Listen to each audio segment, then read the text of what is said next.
Apologies for the very long 2-minute there, guys. Some technical difficulty, so I apologize. So we are aware of the terrible shooting that took place at Charles University in Prague, claiming the lives of at least 15 people and injuring dozens more. The President and the First Lady are praying for the families who lost loved ones and everyone else who has been affected by this senseless act of violence. On behalf of the United States, we send our condolences and also wish the survivors of this tragic event a speedy recovery. Federal authorities are in touch with Czech authorities as they investigate this incident, and we stand ready to provide additional support as needed.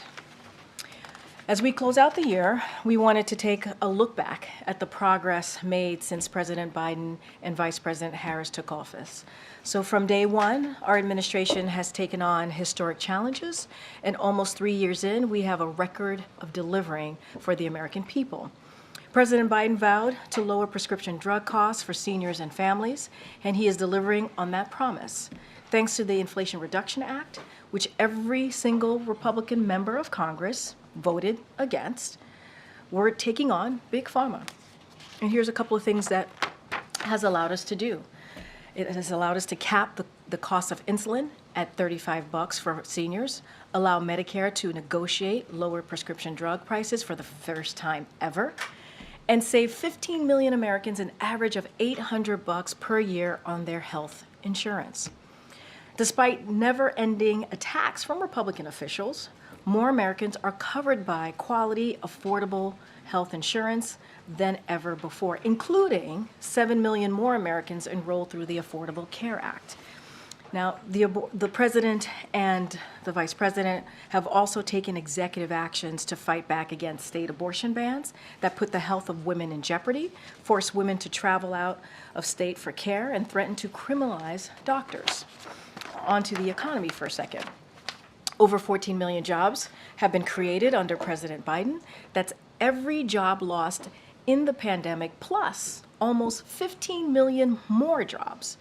And Americans have filed a record 15 million applications to start new businesses. That's helping wages and wealth rise. Both are now higher than before the pandemic. We're also cracking down on price gouging by banning hidden junk fees in airline tickets, credit cards, banking, healthcare, and apartment rentals. That work is saving Americans billions of dollars each year. And when it comes to our climate, the Biden-Harris administration continues to lead and deliver on the most ambitious climate agenda in history, including securing a historic agreement at the COP28 to transition away from fossil fuels and triple renewable energy globally by 2030, launching the American Climate Corps to mobilize a new, diverse generation of clean energy, conservation, resilience, and workers.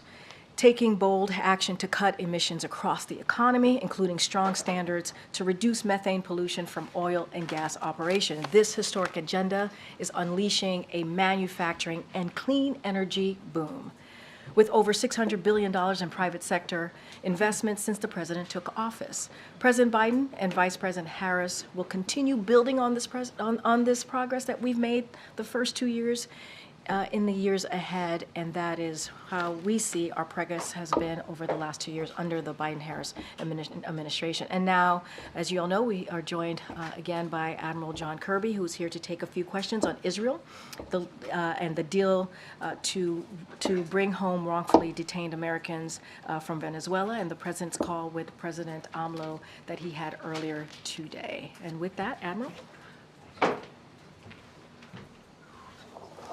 Good afternoon, everybody. The President had a chance this morning to speak by phone with President López Obrador of Mexico. They had a chance to talk about ongoing efforts to manage the unprecedented migratory flows in the Western Hemisphere. Building on the Los Angeles Declaration for Migration and Protection that President Biden launched in Los Angeles back in June of 22, the two leaders agreed that additional enforcement actions are urgently needed so that key ports of entry can be reopened across our shared border. President Biden has asked Secretary of State Tony Blinken, Secretary of Homeland Security Alejandro Mayorkas, and White House Homeland Security Advisor Liz Sherwood Randall to travel to Mexico in coming days to meet with President López Obrador and his team to discuss further actions that can be taken together to address current border challenges.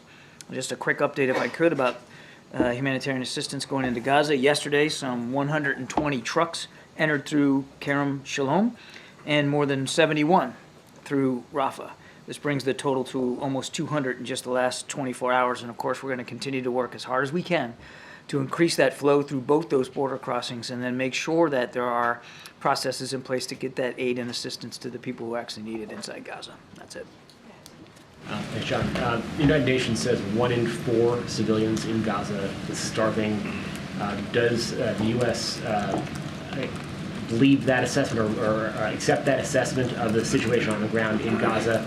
And who is to blame for the humanitarian situation on the ground? Well, we're certainly not in a position to dispute those numbers or that assessment. I mean, we certainly agree that there is an immense amount of suffering inside Gaza.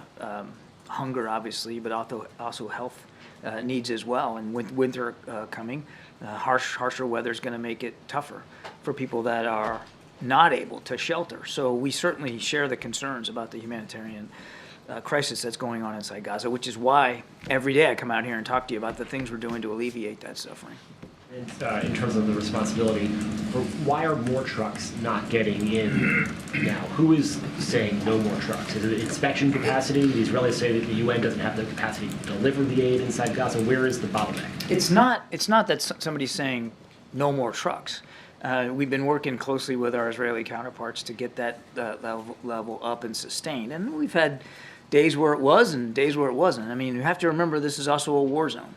It's an area of conflict, and that greatly increases the complexity of getting humanitarian assistance in a safe, secure manner, and more critically, making sure at the end of the pipeline that it's getting to people who are actually in need. And the UN is leading efforts on the ground, as they rightly should, to try to see about local distribution. So this is a tough problem set, but doesn't mean we're going to back off of it. And again, the last 24 hours, you had more trucks going in through Kerem Shalom than you had through Rafah.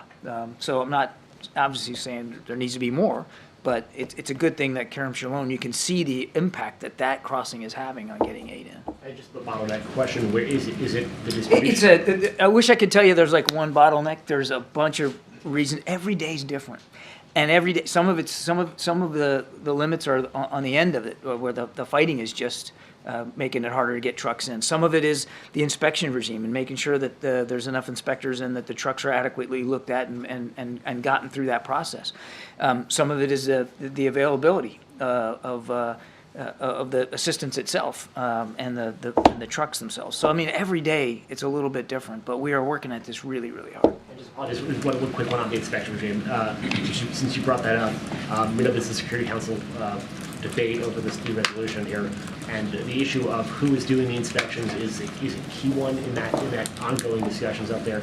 Is the U.S. position that the Israelis must remain part of the inspection regime for what is going into Gaza? I'm not going to negotiate this language here from this podium. We're still actively working with our UN partners about the resolution and the language itself. Israel has had, and understandably so, has had a role in the inspection regime, a key role, a pivotal role, and we understand and respect that. And I think I'll leave it at that. So on Israel, I know you've said before many times that you're trying to push Israel to end this high-intensity effort.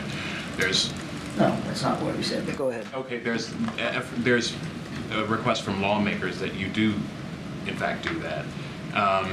Could you talk a little bit about where that conversation stands, what Israel has agreed to in terms of moving to lower intensity conflict in Gaza, and have they agreed with you on a timetable?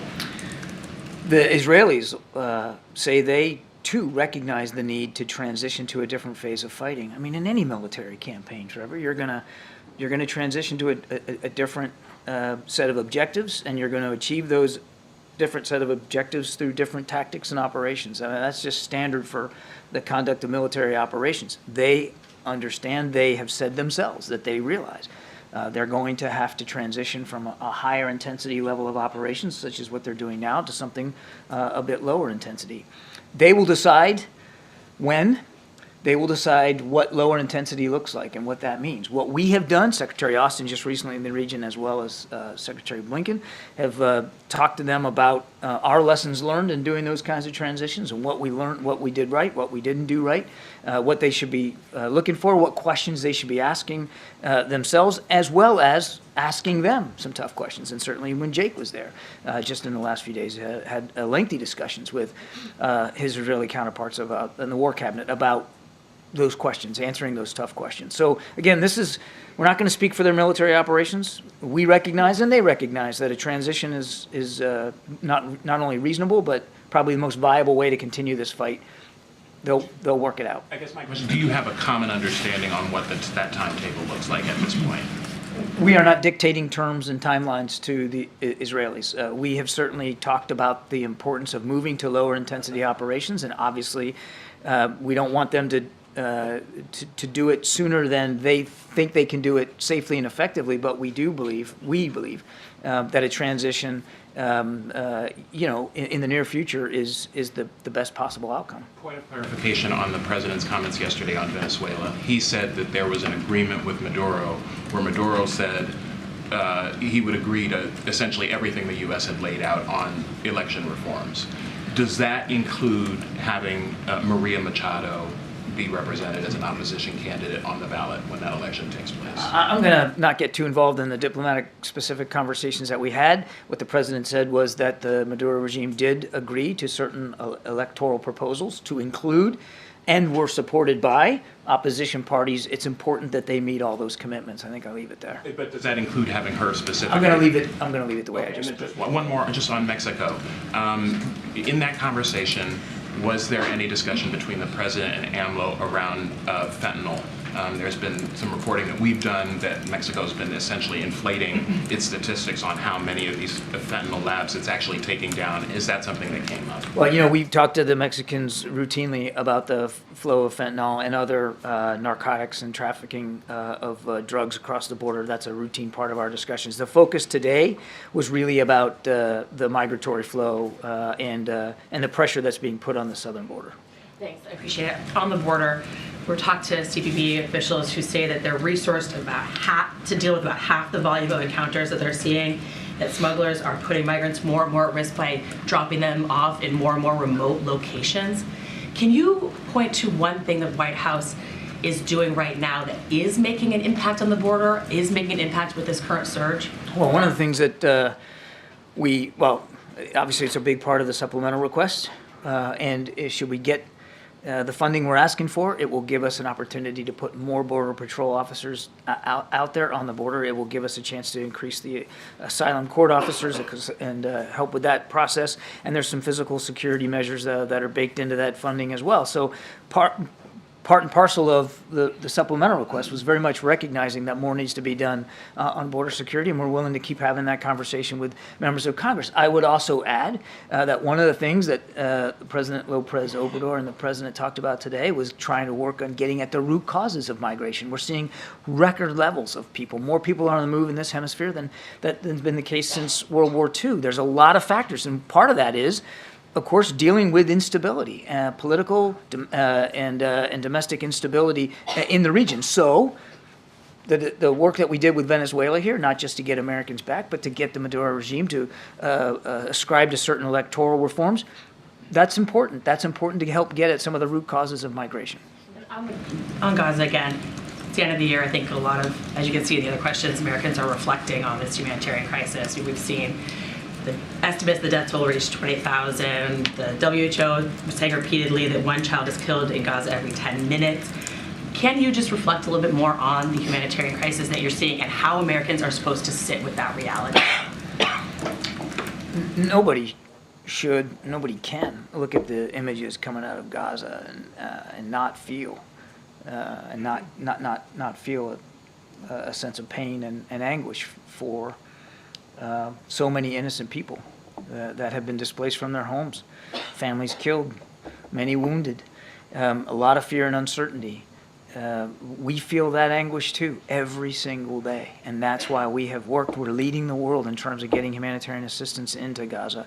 What I would ask Americans who are concerned about this as we head into the holidays to remember is how hard President Biden truly is working. The whole team is. And again, we're leading the world in many cases in terms of alleviating this pain and suffering of the people of Gaza. And we're going to keep doing that. But then why are we seeing these Democratic lawmakers? Tuesday we saw this letter from really moderate Democratic lawmakers saying that he's not doing enough, that he should be using even more levers of power to try to change how the Israeli military is prosecuting this war. I mean, is he out of step with his party? He's not. Even Democrats are saying he's not doing enough. President leads on foreign policy issues from a place of principles and values. That's the core of every foreign policy approach he takes, and that is no different here. And there are multiple principles and values at play here. One is making sure that Israel can defend itself against Hamas, that October 7th can never happen again. No nation should have to put up with that. And so we're going to continue to support them in that effort. Another one is, again, helping the people of Gaza and the Palestinian people, again, with the humanitarian assistance, but also in terms of trying to get hostages out and getting a pause in place, which actually also reduces civilian casualties. We're actually running out of time. Go ahead. On Mexico and the Biden administration officials that are going down, what exactly are they trying to accomplish with that trip? And is it related to the talks that have been taking place on Capitol Hill about border security? Their visit will really be about getting at the migratory flows and talking to President Lopez Obrador and his team about what more we can do together. To the question I got earlier, what are you doing? I mean, there's lots we're doing, but there's probably more we can be doing. And in order to do it effectively, you got to be in full partnership with Mexican authorities. We have been. There's been terrific cooperation. We're proud of that, and I think it can be expanded given the record levels of migrants that we're seeing come across. And sorry, when it comes to Gaza, when we saw Vice President Harris go to Dubai, she had pretty forceful words about the number of Palestinian deaths. Why did the White House feel that it was important for her to deliver that message there and at that time? Well, first of all, it's a message we've been delivering for quite some time. We don't want to see any more civilians harmed or wounded or displaced out of this conflict. The right number of casualties for civilians is 0. We've been very clear about that. And it was appropriate, since the vice president was in the region, for her to address that and to address that in full lockstep with the rest of the national security team about the messages we've been delivering to our partners in the region privately and to do it publicly. It was absolutely part and parcel of, again, the principled approach that the president is taking in accordance with our values as a country. Admiral, the Venezuelan president said when his friend got back to Venezuela yesterday that Alex Saab had been physically and psychologically tortured. How does the Biden administration respond to that? Well, we can't verify those reports. Other U.S. officials have denied that. You're not responding to that. I know of no indications or that those reports are valid. I can't verify that. How does this not invite other autocratic leaders around the world to take Americans hostage in order to get something or someone they want? This is the perennial question we get. Every single time we get Americans home, we get this question. I would say a couple of things. Number one, we don't advise Americans to travel to Venezuela. And Venezuela is one of those countries where we have a D designation for it. Like, if you go, as you business or pleasure, you need to realize what the potential detention threat is. And in Venezuela, that threat is high. That's right there on the website. If you're going to travel, go to state.gov. It's all right there. We can't guarantee that if you go against our advice and warnings that something might happen to you. And there are regimes, there are leaders around the world that make this a staple in terms of some of their policy approaches to wrongfully detain Americans and then try to make deals for it. Again, that's been perennial. That's been before this administration, and it will be after this administration. Doesn't mean that we aren't going to do everything we can, if you're wrongfully detained, to get you home. And sometimes that means making a tough decision. Sometimes it means making a decision that makes you kind of have to swallow hard to do it. This is one of those decisions. But we got 10 Americans back home. And we got Mr. Leonard, who was responsible for one of the worst bribery crimes throughout the Indo-Pacific with the United States Navy. He's now going to face justice here in the United States. That's a good outcome. And last thing I'll say on this is while the president's willing to make these tough decisions, he's not going to make a decision that is antithetical to our national security, our ability to protect and defend our national interests around the world. What would he say to current and former Justice Department officials who helped arrest and prosecute Victor Bout and saw him handed over to Russia, and then helped arrest and were working on prosecuting Alex Saab and saw him handed over? What's to say that they're not working today on some other case that may end up with that person being returned to their home country? He would say to them, as he would say to Americans around the world, as we make these tough decisions, and they are tough, Ed, he's going to do it with our national security interests firmly and foremost in mind. But he also has an obligation as President of the United States to look after the safety and security of Americans overseas, particularly those who have been wrongfully detained. So again, tough decisions. None are black and white and easy calls to make. But I would also encourage people to ask those families now, those families that are going to be reunited for the holidays, how they feel about the decision-making process. I think you're going to find that they're pretty grateful for the work that we've done and the leadership that we've shown. Since we don't get to ask them ourselves, we would have last night maybe if he'd stuck around a little while. What would the president say is his foreign policy achievement of the year? There's a lot that we've achieved in foreign policy, and Karine's already made sure that that you know that we're running late, and I don't want to belabor this. So this answer could go on for like 20 minutes, but I mean, from the Indo-Pacific and the Quad and AUKUS deal to get Australia nuclear-powered submarine capability to what we've done with supporting Ukraine, pushing back. They clawed back more than 50% of the territory that Russia took in the early months of the war. You think obviously they did that through courage and bravery on the field, but they certainly did that with United States support. Look at what Israel's been able to do to put pressure on Hamas in the wake of the worst terrorist attack that they've ever succumbed to. I mean, I could go on and on. There has been, I think if I had to bucket it into one thing, one of the most important things he's done on the foreign policy front is shore up and revitalize our vast network of alliances and partnerships. No other nation in the world has that kind of a network at their disposal the way the United States does. And our leadership on the world stage is stronger because he took the time to invest in those relationships, many relationships that had been let lapse by the previous administration. Thanks, John. That letter mentioned earlier from members of Congress, moderate members of Congress, including Representative Abigail Spanberger, Seth Moulton, coming from like an intelligence military perspective here. Yeah. In the letter, they said, we know from personal and often painful experience that you can't destroy a terror ideology with military force alone, and it can in fact make things worse. Does the White House agree with that assessment? I have said that many times from this podium, that we don't believe you're going to be able to wipe out the ideology that inspires Hamas through military action. I've said it many, many times.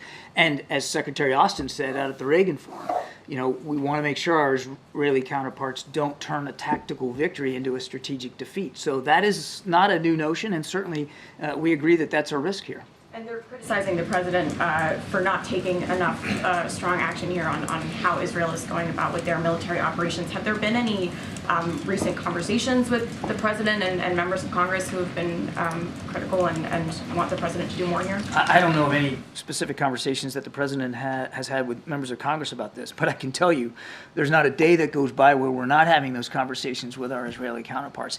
And as I've said before, they have been receptive to that message. They have tailored, they have changed, they have structured military operations in a way to try to be more cognizant. Now, that doesn't mean the more can't be done or more shouldn't be done to limit civilian casualties. Absolutely. But they have made an effort, and they will continue to make that effort.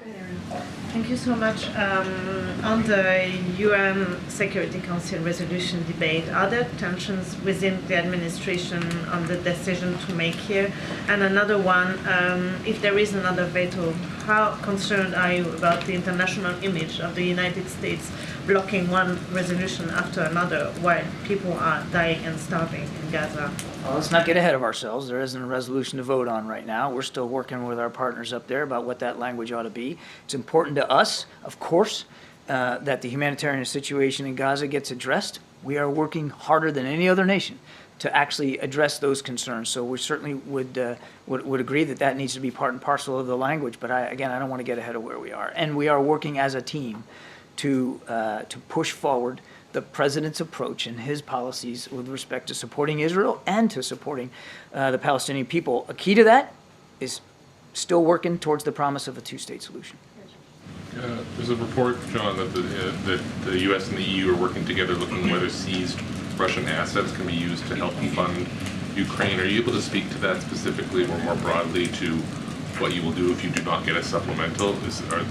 Are there sort of extraordinary measures that you're considering?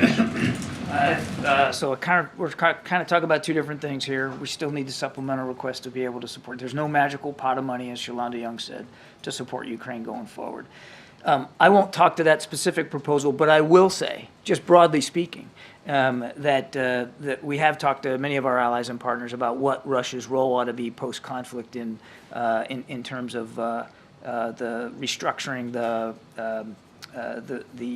recovery inside Ukraine long term. But we aren't at a point right now where where we can address the specific muscle movements and what that's going to look like. But Russia has destroyed an awful lot of infrastructure and killed tens of thousands of lives in Ukraine, and they should be held accountable for that long term. So too soon to say whether you're looking at seized assets for that measure? I would say too soon to say. Can we speak very quickly to where the Venezuelan swap, leaves us on the question of sanctions relief? Is the administration considering further changes to sanctions that are in place right now? Does this open the door for that? I don't have any sanctions announcements to make today. Thank you, Karine. John, Israel's defense minister said that as they transition to the next phase of the operation, some of the local civilians may be able to return to their homes in North Gaza. I wonder if you can give an explanation on how that might work when there are many people who don't have homes to return to, just kind of give an idea of what kind of plans the U.S. has to support these Palestinian civilians. I would certainly welcome those comments. I think that's an important sign to allow people that were displaced from the north to the south as operations intensified in the north to be able to go back home or to be able to make that crossing back to north of Gaza. So those are welcome comments. I think we'll be in touch with our Israeli counterparts about exactly what that looks like to address your exact concern. Some of them will go back, and there are no homes to go back to. So we want to make sure that for those that are going back, that there are means and availability for them to seek and to have secure shelter. But again, we'll have that conversation with our Israeli counterparts. Just to follow up on Ed's question, when you argued that the U.S. biggest achievement in foreign policy is shoring up alliances and networks of partners, how can you argue that, and how can you argue U.S. leadership is stronger when the president is almost singularly isolated in the UN over the issue of Gaza? Well, I think I would take premise with the question that we're somehow singularly isolated. First of all, we're still working with the UN partners on the language here, so let's not get ahead of where we are in the process. And I think all you have to do is look about what we've been able to do around the world and see that American leadership still matters, that America's views still matter. And President Biden has literally been driving that forward since he came into office, again, through a reliance and an understanding that we can't do everything alone. The whole idea behind his foreign policy approach is that we need friends and partners, that they have capabilities and they have skill sets that we don't have in every other way, and that we work better as a team. John, can you share just here today, since this may be one of the last briefings for a while, your assessment of where the status is of potential talks to secure another hostage deal and a pause in fighting? A lot of the families have expressed concern that this may get lost a little bit over the holidays and are worried that every day really matters here. It won't get lost over the holidays. We're working on it every single day, almost every hour of every day. That there have been serious talks and negotiations over trying to get back into another pause and a hostage exchange. I won't go into the details of that, understandably so, but I can tell you that they are very serious, and we are very serious about getting that back in place.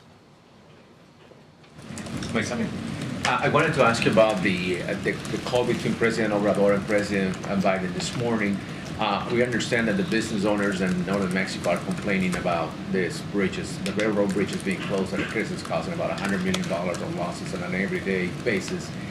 Is the President of Mexico concerned about all of these losses that are happening at the border? And are they talking about maybe the strategy to sort of slow down the flow, because we understand the migrants are coming in big numbers to that region. Yeah, I don't want to speak for President Lopez Obrador. He should speak to his side of the conversation and what his concerns are. But I think, broadly speaking, we both presidents shared a similar concern about the increase in migratory flow here in recent weeks and months. There has been a dramatic increase. And they did talk in broad terms about what can be done inside Mexico to slow that process down. And there are some things like checkpoints on rail lines and on highways and that kind of thing. And the Mexican Armed Forces presence in the South also can be important to that as well. But that was broadly speaking, and I think more to the point of why Secretary Blinken and Liz Sherwood-Randall and Secretary Mayorkas will be going down there is to see what can be done to sort of flesh those modalities out a little bit more. Thanks, John. More on the AMLO call, you mentioned that part of the discussion will be about the root causes of migration. It's something that other administrations have tried to tackle. It's something that this administration has tried to tackle. Earlier this year, there was a $4 billion announcement. Have those efforts in this administration made any noticeable difference when you talk about the spikes that we've been seeing? Noticeable difference in migration flows. Well, we've obviously, as I just said, in recent weeks and months now seen a spike, a significant spike in the migratory flow and the presence at the border. And that's one of the reasons why the two leaders thought it was important to talk today. And it's another reason why we're going to be sending down a team here in coming days very soon to speak with President Lopez Obrador and his team about trying to see what we can do to better stem this. I think before the recent big surge, there was a general decline in some of the migrant flows. Again, not perfect, not saying that it was down to a level that was comfortable for anybody, but there had been a decline. And so we want to see that same effort being applied again as a team going forward, and we'll see where that goes. But we're working on this really hard. How successful would you say the administration's efforts to stem root flow, to get to the root causes of migration have been? We believe that we've done a good job working with our partners in the region to try to get at some of the root causes, including political instability and crime. There is more that needs to be done. And I think it's important, again, as I said earlier, to keep this in perspective. You are seeing more people on the move for a variety of reasons across in this hemisphere than since World War II. I mean, it's a historic level of migration, and there's a lot of reasons for it, and we're not the only country that's facing this flow. So it's back to the question about alliances and partnerships. A way to get at this is to work with neighboring nations to try to get at these root causes. At the same time, working on our own immigration process here in the policies here in the country and getting at reform, as well as working on border security. And that's why the president asked for $6 billion in the supplemental funding. Just really quickly, do you think that how close do you think Israel is in its mission to destroying Hamas? That's a question that you should put to the IDF. And then you have the final. Paul Whelan says that he's afraid for his safety after being assaulted by another inmate late last month. He also says that he's being targeted by an official at the prison in retaliation for this official being admonished. Does the U.S. have any read on this situation, and are there any viable efforts or proposals underway to try to get him back? Very, very troubling reports that he would be under physical threat. I think we all so we're very concerned as we hear those accounts from Paul.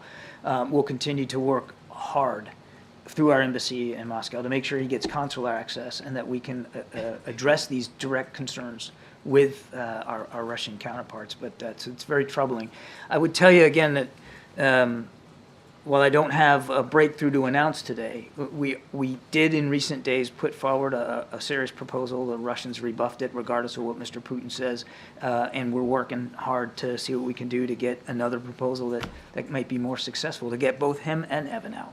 If I could really fast on the UN Security Council vote, what has President Biden's engagement been on this in the negotiations? Has he been speaking regularly with Ambassador Linda Thomas-Greenfield on the issue? He has been in touch with the national security team, including our team at UN headquarters, about how they're doing this, how we're approaching this. Okay, last question. Thank you. Admiral, has President Biden seen photos and videos from the past week of the sea of people crossing into this country illegally? I understand he's probably been briefed on it, but has he seen photos and videos of it actually happening? I can't attest to what the the content is of the material he gets every day, but he has been kept apprised and briefed, of course, by the domestic and national security teams on this. But what's in that content? I mean, I'm not part of those discussions. Some illegal border crossers are being given court dates in 2031. What are they supposed to do here for 7 years? Again, that's a better question put to the DHS. I'm not in a position to talk about specific cases like that. The president believes that we've got to do better at immigration, and he's willing to talk and negotiate with members of Congress about immigration policy just as well as he is about border security. But I'm not in a position to talk about the Someone's specific. lived here for 7 years and presumably gotten a work permit and worked here. If their asylum claim is denied, are they really going to be deported, or is that just a problem for the next president? Again, I'm not going to get into hypotheticals about specific cases. He does believe we need, and he has worked to increase legal pathways to citizenship. But obviously, illegal pathways, you know, you need to be held accountable if you're trying to come into the country illegally. Is the president thinking this far down the line? I mean, people are being given court dates 7 years from now. So is he creating a big problem for another president to have to figure out? If these people are going to be deported after just working, living, maybe having families here for 7 years? Again, I'm not going to get into hypothetical cases here. On day one of the administration, the president put to Congress a proposal for immigration reform. He has said in recent days he's willing to have a serious discussion with members of Congress about immigration policy. So let's see where that goes. But he's taken the issue very, very seriously. Thanks, everybody. Hypothetical question. People are being given court dates in 2031. Thanks, Admiral. Happy holidays. Gazi. Thanks, Karine. Traditionally, the president will hold a press conference and talk about his record, make the case directly to the American people, defend some of the policy actions taken. The president, December 21st, doesn't seem to be doing that this year. Can you explain why he doesn't want to defend his record to the American people and make his case for his record to the American people directly? Well, I think that anytime the president travels and is in front of the American people, he does that. He did that in Wisconsin when he talked about Bidenomics. He talked about small businesses and how that's a pillar of Bidenomics and investing in America. So you heard him do that directly to the American people. Look, he does we make an effort to do a press conference as often as possible, whether it's here at home or abroad. As you know, he held a 2+2 with President Zelensky, which I think was an incredibly powerful, important moment for the American people to see what we have been doing to help the brave people of Ukraine fight against tyranny, fight against the aggression from Russia. And you saw him do that right alongside President Zelensky. And so, you know, the president certainly was very engaged with members of the press corps yesterday who traveled with him. He engaged with them 3 times, took questions, made a statement, really important statement about Venezuela and the hostage situation. And so this is something that we really make an effort to do, and you know, and we will continue to do that in 2024. Do as many as press conferences as possible abroad and at home. Can you tell me, do as many as possible? What's the president? It's nothing as public schedule today. Obviously, had a phone call this morning. I'm just wondering if you can, characterize why you can make time on the president's calendar whenever you want. Well, he made time yesterday to talk to the press. Yesterday, he did. He talked to them. We made time to make sure that he gave a statement about what was happening in Venezuela, the hostage exchange, the swap that you all saw that was very successful. He made time to do that. He stood in front of the press pool in front of him and made that statement and took some questions. He did 2 other gaggles yesterday. So he certainly engages with the press, and he'll continue to do that. And yesterday, he spoke directly to the American people about Bidenomics, really showing what Bidenomics has done, what he's done the last 2 years. And I think that's important as well for the American people to hear directly from him. And we will make the effort to do press conferences here, at home, and abroad as well, just like we did last week with President Zelensky. And on a different topic, on the situation on the border, Kirby a few minutes ago said that the U.S. probably could be doing more to deal with the situation there.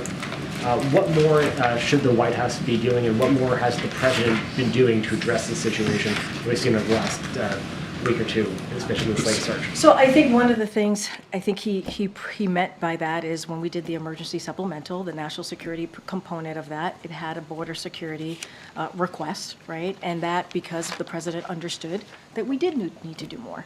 And that's why he asked for very important emergency funds to do just that. And what you're seeing, certainly from the Senate side at this time, I know they have decided to go home, but those conversations to get border security, to get that bipartisan agreement continues. And we encourage Congress to get to that as soon as possible, certainly when they get back. So obviously, we're having those negotiation conversations to get more funding because we understand, the president understands that we need to do more. And as it relates to what we're seeing, the flow of migrants that we're seeing at the border, DHS is maximizing its enforcement efforts. That is important. And the thing that is also is important is the message that we have to send to smugglers, right? We have to be very, very mindful because they also put out misinformation. So we try to be mindful there as well. And what we're seeing here at the border, the migration flow, increased migration flow, certainly it ebbs and flows. And we're at a time of the year where we're seeing more at the border. And it's not unusual. This is an immigration system that has been broken for decades, and the president has taken this very seriously to try to do more. That's why we have the comprehensive immigration policy legislation that the president put forth on day one. So yes, there is more to be done, but we need the help of Congress to get that done. There's nothing the president can do himself unilaterally to serve regional Look, we asked for more border patrol, right? And he was able to get 24,000 more border patrol folks, law enforcement folks at the border. That's unprecedented. We asked for more.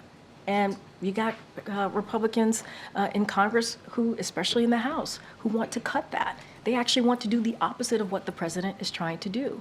And so, look, the president has done everything that he can, right, on his own. There's clearly diplomatic conversation happening with AMLO and other folks, other leaders in the region. We're going to continue to have those conversations just to make sure that we deal with the flow.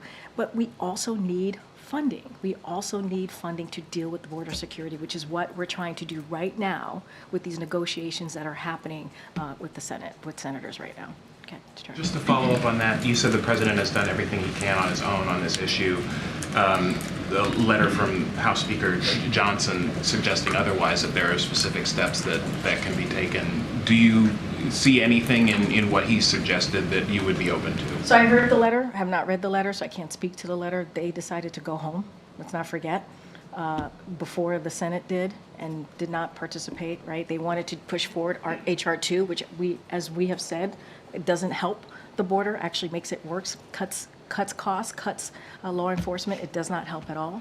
And so, look, we are having those conversations doing the Senate negotiations, and we want to make sure that we come to a bipartisan agreement. We understand that. We understand to actually deal with this issue, we need a bipartisan agreement, which is why the president put forth a comprehensive immigration plan, legislation to be more clear on the first day. And so I can't speak to the letter. I've not seen it. I heard about it when I was coming out, but I cannot speak to what Speaker Johnson has laid out in the letter. And just very specifically in terms of the conversations that Biden had with the Mexican leader today, or in these conversations that are going to be happening in the coming days, is the remain in Mexico policy something that is at all on the table in those discussions? So I'm not going to go into the detail of diplomatic conversations that the president is having. We're going to do.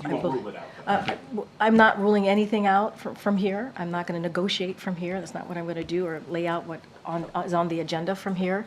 The conversations continue. Obviously, it takes diplomatic conversation like the president is having with the president of Mexico to deal with the flow that we're seeing coming into the border. So we have to actually have those conversations, and that's what the president is doing, and he's been doing that the last 2 years, and that's what you're going to see. I'm just not going to get ahead of that. One quick one. Senate sent back Julie Sue's nomination. Are you okay with her continuing in an acting capacity in 2024, or do you want to force a vote on this issue? So look, we believe, and we are going to be very clear, Julie Sue will be renominated of Secretary of Labor in the new year. That is something that we are committed to. And as it relates to her acting authority, look, because she was confirmed, and you've heard me say this before, by the Senate as Deputy Labor Secretary, she is able to continue serving as acting Labor Secretary. So we see her performance as admirable. and we think she is doing a great job in that role. And so we urge Senate to take action, swift action, to confirm her as secretary. Certainly, she will be renominated, and we are certainly committed to that. Thank you, appreciate it. You talked about the supplemental request to Congress for more funding when it comes to the border, but we also hear all the time from Republicans that it's not just about funding, they want these policy changes. I understand you don't want to negotiate from the podium, but can you tell the American people if there's any immigration policy that this White House is willing to talk about and is working on with Republicans? So I want to be really careful as negotiations happen. We don't want to do this in the public, right? It does not help the process. And so we want to make sure that those negotiations are happening. Obviously, we're part of those negotiations with the senators. We think it's going in the right direction. We want to make sure that we get to a bipartisan agreement. It's incredibly important. The president understands. He understands that we have to fix this immigration system. It has been broken for decades now. And so we have to do everything that we can to fix that system. And so we're going to have those conversations. And you're right, it's not just about funding, it's also about policy discussions that they're having.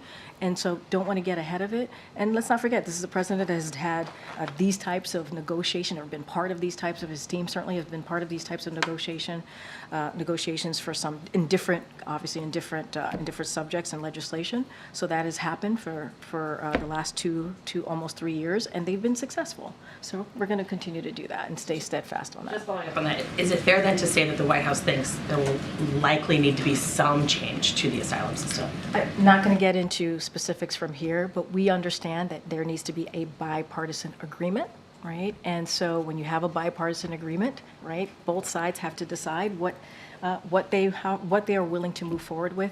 I just want to be super mindful and let the team that are doing the negotiations do that themselves. And when they're ready to share what they've decided on, we will certainly talk about that. You started talking about accomplishments from this last year. You talked about the economy. But in our latest ABC News poll back in November, by a 10-point margin, Americans still said that they would trust Republicans on the economy more. So what is your message to Americans who just think what you've done on the economy is not enough? Look, we understand what Americans have gone through. We do. They went through, and you've heard me say this many times before, and my other colleagues, coming out of the pandemic was a tough time, a difficult time for so many Americans. And we understand it's going to take some time for them to feel the accomplishments and what we've been able to do in the last 3 years. That's not something I say, that's something that economists have said, right? It's going to take some time.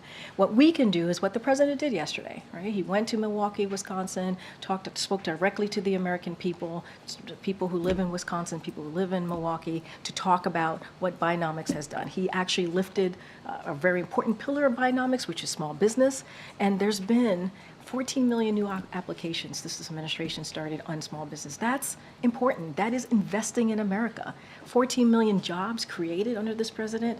We have unemployment under 4%. All of those things matter. We see inflation is moderating. That's important.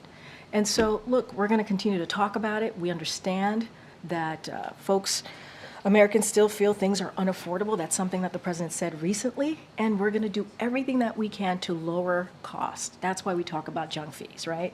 And that's why we talk about health care and making sure that we're lowering prescription drugs. As I said at the top, fighting big pharma. All of these things are important, and we just have to continue to speak to it. Okay. With the Congress being out now and not coming back until the first week or so after the start of the new year, they're going to be confronting a perfect storm of funding battles on Capitol Hill. 2 deadlines, supplemental budget requests on top of that, continuing resolutions that are expiring. Is the White House concerned about whether it's going to get anything accomplished in terms of Ukraine funding, for example, and the whole border security issue, while all of these funding issues are coming up at the same time? So look, I'm going to be really simple and to the point. These are important priorities for the American people. That's what Congress needs to understand. They're important priorities for the American people. Everything that you just listed. And Congress needs to take action. They need to take action. I will leave it to congressional leadership on the calendar and procedure and how they're going to move forward. But these are important actions that American people need. Okay. Does the President plan to invite Speaker Johnson for a one-on-one meeting in the Oval Office in the new year? I don't have anything to lay out on a potential meeting with the speaker. Is there a reason that hasn't happened yet? I just don't have anything at this time. I don't have a reasoning for it. I just don't have anything to read out. As you've known, they've spoken before. Our team here at the Office of Legislative Affairs, obviously, and other senior leadership here at the White House have been in touch with his, if not his team himself.